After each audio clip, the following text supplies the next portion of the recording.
Une partie de ton esprit qui est occupée à penser à tout ce que tu as. Et en fait, qui ne peut pas se mettre focus, parce qu'il y pense, je pense, en permanence, c'est dans une case, sur ton business et sur tes projets. Donc, je pense que être minimaliste, c'est se libérer l'esprit. Même à la maison, je suis beaucoup plus productif dans une maison où il y a le strict nécessaire. Je suis plus qualitatif, si tu veux, que quantitatif. Tu vois, une maison, un beau canapé, un beau meuble, TV ou autre, tu vois, 3-4 choses de qualité, de valeur, ça suffit. J'aime pas. Épuré et simple. Voilà. J'aime bien quand tout est épuré. Je parlais avec un ami aussi, d'ailleurs, qui se reconnaîtra, le même ami qui est du Panama. C'est une personne qui a à peu près une dizaine de millions d'euros de richesse. Ouais.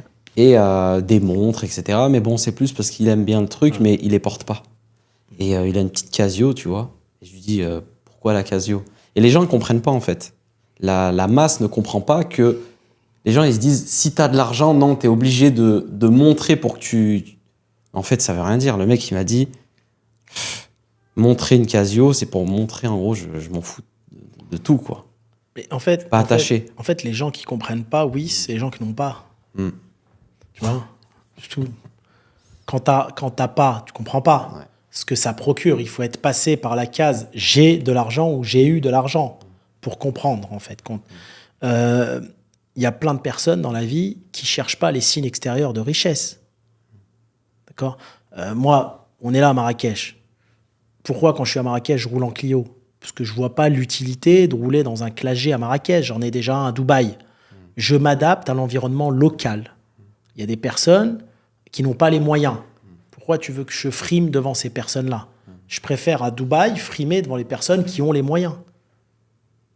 Si j'ai besoin de frimer, je le fais dans ce sens-là. Tu vois ce que je veux dire? C'est tout. Ça n'a rien à voir avec l'argent. Les gens mélangent tout. Ouais, c'est vrai. Tu vois? Le rapport à l'argent, tu as le droit de gagner de l'argent, même beaucoup. Tu dois pas avoir honte. Je veux dire, à travers le monde, c'est pas partout comme en France. Les gens ont le droit de gagner des millions, des milliards. Et après, chacun en fait ce qu'il veut. Tu as plein de personnes milliardaires qui sont très, très, très minimalistes. Hein. Tu serais choqué. Hein. Ouais. Tu serais choqué. D'ailleurs, cet état d'esprit un petit peu, il fait bien en France. Vaut mieux être comme ça en France. En France, voilà, faut pas trop montrer. Il faut être discret. D'accord? Il faut être discret. Et quand tu es dans les pays où ils ont cette mentalité, tu vis comme tu veux. D'ailleurs, en France, voilà, on a un peu... On n'est pas allé dans les sujets encore qu'on doit développer. Mais je voulais parler un petit peu de ça, tu sais, de la jalousie.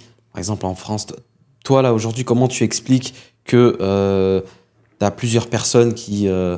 on va parler des haters, tous les gens jaloux, que ce soit de ton entourage ou des personnes sur Internet ou même de l'administration, comment tu expliques la jalousie vraiment en France et que, en fait, il n'y a pas d'autre chose que la jalousie quand tu réussis? Alors, je vais donner mon point de vue. La jalousie, il y en a partout. En France, il y en a plus qu'ailleurs. Moi qui ai entrepris dans plusieurs pays, surtout malheureusement dans notre communauté, il y a ce que j'appelle, moi, le panier de crabes. Tu vois ce que je veux dire? C'est-à-dire, les gens ont besoin de comprendre, d'accord, pourquoi tu as mieux réussi qu'eux. Et comme ils ne comprennent pas, parce qu'ils sont limités intellectuellement, ils vont essayer de salir ton image. Les amis, je vous interromps 2 petites secondes avant de reprendre la vidéo. Vous êtes plus de 60% à regarder mon contenu et à ne pas être abonné.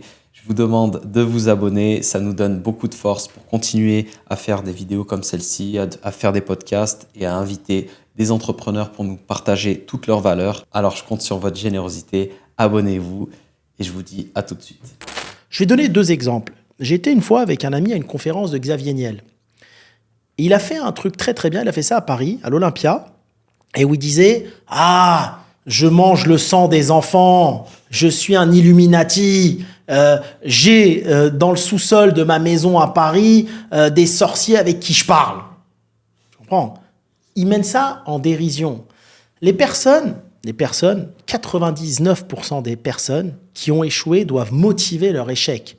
On n'accepte pas un échec personnel. On ne l'accepte pas. Donc ils sont là, ah il a réussi, c'est un Illuminati. Ah il a réussi, c'est un franc-maçon.